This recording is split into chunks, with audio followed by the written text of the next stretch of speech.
खुशी और संतुष्टि, ये तीन क्वालिटी जिस व्यक्ति में होती है उसे दुनिया का सबसे धनवान व्यक्ति कहा जा सकता है। इस संदर्भ में नहीं कि उसके पास कितनी धन दौलत या जमीन जायदाद है, बल्कि इस संदर्भ में कि उसका नजरिया कैसा है, सकारात्मक या नकारात्मक। हर किसी का अपना अपना नजरिया होता है, लेकिन कुछ ही लोग होते हैं जो अपने नजरिए का सकारात्मक यूज करके न केवल अपनी जिंदगी को खुशहाल बनाते हैं, बल्कि अपने आसपास के लोगों की जिंदगी में भी खुशहाली भरते रहते हैं। नजरिए का मतलब किसी चीज के प्रति आपकी सोच, आपका दृष्टिकोण या आपके सोचने का तरीका। नजरिए को इंग्लिश में एटीट्यूड भी कहा जाता है। इंग्लिश अल्फाबेट के लेटर के नंबर के अकॉर्डिंगली यदि एटीट्यूड के सारे लेटर्स को जोड़ा जाए तो उसका एडिशन 100 आता है। इसका मतलब एटीट्यूड हर किसी के जीवन को 100% प्रभावित करता है, 100% उस पर असर डालता है। याद रखिए, जिंदगी में सर्वश्रेष्ठ बनना इंटेलिजेंस नहीं, बल्कि यह आपका नजरिया होता है। आज हम इस वीडियो में ये जानने की कोशिश करेंगे कि नजरिया किस तरह से हर किसी की जिंदगी को प्रभावित करता है। और इस वीडियो के अंत में नजरिए को सकारात्मक बनाए रखने के लिए आपके पास ठोस कारण होगा, जिससे कि आपकी जिंदगी की दशा और दिशा एकदम बदल जाएगी। हेलो, नमस्कार, मैं मुरारी केडिया अपने चैनल 5 के दम पर आप सबका हार्दिक स्वागत करता हूं। दोस्तों, आपका कार्य क्षेत्र कुछ भी हो, आप शैक्षिक हैं, आप नौकरी में हैं या आप व्यावसायिक हैं, कामयाबी की बुनियाद तो आपके नजरिए पर निर्भर करती है। यदि आप एक शिक्षक हैं तो बच्चों के प्रति आपका नजरिया, यदि आप नौकरी में हैं तो मालिक के प्रति आपका नजरिया, और यदि आप व्यापारी हैं तो कस्टमर के प्रति आपका नजरिया जो होगा वो आपकी सफलता को निर्धारित करेगा।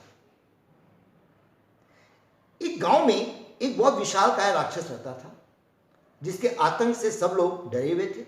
गांव के लोगों का सोचना था इतने विशालकाय राक्षस को मारा नहीं जा सकता। लेकिन इसी गांव में एक व्यक्ति था जिसकी सोच ये थी कि विशालकाय राक्षस होने के कारण उसको मारा नहीं जा सकता, ये गलत है, बल्कि विशालकाय राक्षस को मारने के लिए उस पर लगाया गया निशाना कभी चूक नहीं सकता। और अपनी इस सोच के चलते हुए उसने एक दिन गुलेल से उस विशालकाय राक्षस को मार दिया। राक्षस वही था, गांव भी वही था, लेकिन एक व्यक्ति के नजरिए में परिवर्तन से, सोच में परिवर्तन से बड़े आसानी से उस राक्षस को मार दिया जाता है। यानी यदि नजरिए को बदल दें तो नामुमकिन चीज भी मुमकिन हो जाती है।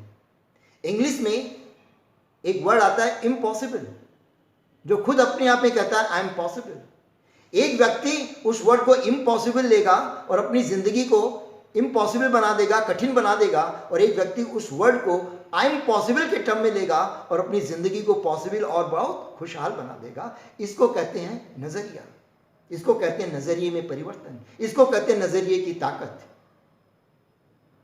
यदि आप में किसी चीज में अच्छाई ढूंढने की आदत है तो आपको अच्छाइयां दिखाई देगी और आपकी जिंदगी में अच्छाइयां बढ़ती चली जाएगी।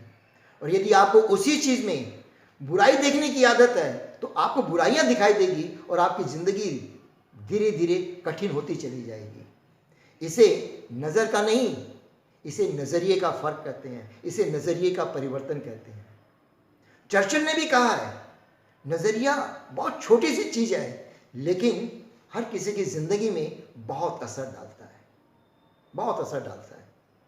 एक बार एक ट्रेनिंग वर्कशॉप में गेस्ट स्पीकर से एक प्रश्न पूछा गया कि यदि आपको एक जादू की छड़ी दी जाए और उस जादू की छड़ी से आपको अपनी जिंदगी की किसी एक चीज को बदलना हो तो आप किस चीज को बदलना चाहेंगे? गेस्ट स्पीकर इस प्रश्न को सुनकर बहुत प्रभावित होते हैं और बड़े प्रभावशाली तरीके से इसका उत्तर भी देते हैं।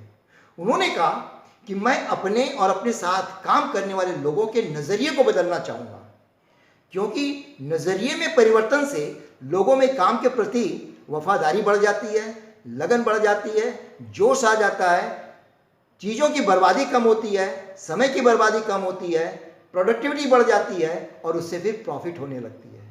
इतना ही नहीं, ऐसे लोग जो होते हैं वो समाज के लिए प्रेरणा स्रोत का काम भी करने लगते हैं। यानी नजरिए में परिवर्तन से अनगिनत फायदे हमें मिलना शुरू हो जाते हैं। उनके इस उत्तर को सुन के पूरा हॉल जो है वो तालियों से गूंजने लगा था। जानते हैं क्यों? क्योंकि उनका सोच ये नहीं था कि हमें धनवान बनना है, हमको खुशियां लेनी है, नहीं। उन्होंने केवल ये मांगा, हम अपने नजरिए को यदि सकारात्मक कर लेते हैं, बदल लेते हैं, तो ये सारी चीजें, धन दौलत खुशी हमको जिंदगी भर मिलती रहेगी। ये है नजरिए की ताकत। याद रखिएगा, यदि आप नजरिया नहीं बदल सकते तो आप कुछ भी नहीं बदल सकते।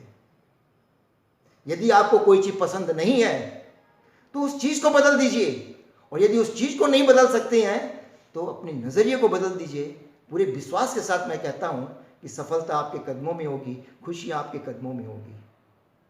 बहुत सही कहा गया है, ताश के खेल में पत्ते जो मिलते हैं, उन पत्तों को हम बदल तो नहीं सकते, लेकिन उन पत्तों को बेहतर तरीके से खेल के हम बाजी जरूर जीत सकते हैं।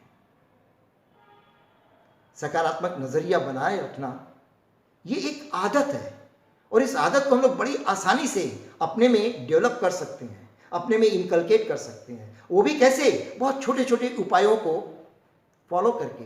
जैसे हर अच्छी चीजों की प्रशंसा करना शुरू कर दें, जो भी अच्छी चीज होती है।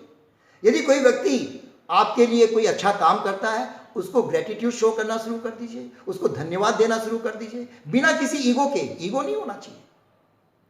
हर जरूरी काम को तुरंत करने की आदत डालना शुरू कर दीजिए कि तुरंत हमें करना जरूरी काम है। समय के साथ अपने नॉलेज को अपडेट करते रहना चाहिए। जैसे मोबाइल में बहुत सारे ऐप्स होते हैं और बहुत सारा नोटिफिकेशन आता है कि इस ऐप को अपडेट भी करना है। अगर अपडेट नहीं करते तो वो ऐप काम नहीं करता है। जब उसको अपडेट कर देते तो काम करना शुरू कर देता है। वो तो निर्जीव है सर, हम लोग तो सजीव हैं। तो हमको अपने समय परिवर्तन के साथ साथ अपने नॉलेज को भी अगर हम अपडेट करते रहेंगे तो हमको अपने नजरिए में परिवर्तन करने में बड़ी सुविधा होगी, बहुत आसानी होगी। And the last but not the least, अपने आप को हर तरह की निगेटिव चीजों से, निगेटिव लोगों से, निगेटिव इन्वायरमेंट से अपने आप को दूर रखिए। ये आसान तरीकों को अपनाकर हम अपने नजरिए को सकारात्मक बना सकते हैं। और एक बार यदि नजरिया सकारात्मक हो गया तो हमारी जिंदगी नहीं, आपकी जिंदगी नहीं, सबके चारों तरफ जो भी लोग हैं उनकी जिंदगी भी बहुत खुशहाल होने लगती है। तो दोस्तों, ये वीडियो कैसा लगा कमेंट्स करके जरूर बताइएगा। आपके कमेंट्स मुझे और अच्छा करने के लिए प्रेरित करते हैं। और आपसे विशेष आग्रह, इस वीडियो को आप अपने समस्त रिलेटिव्स में, फ्रेंड्स में और आज की समस्त युवा शक्ति तक जरूर शेयर कीजिएगा, ताकि वो लोग भी अपने नजरिए में सकारात्मक परिवर्तन करके अपनी जिंदगी को अपने सपनों के अनुसार खुशमय बना सकें, आनंदमय बना सकें और पूरी जिंदगी को खुशहाल तरीके से जीत सकें। Thank you. जय हिंद।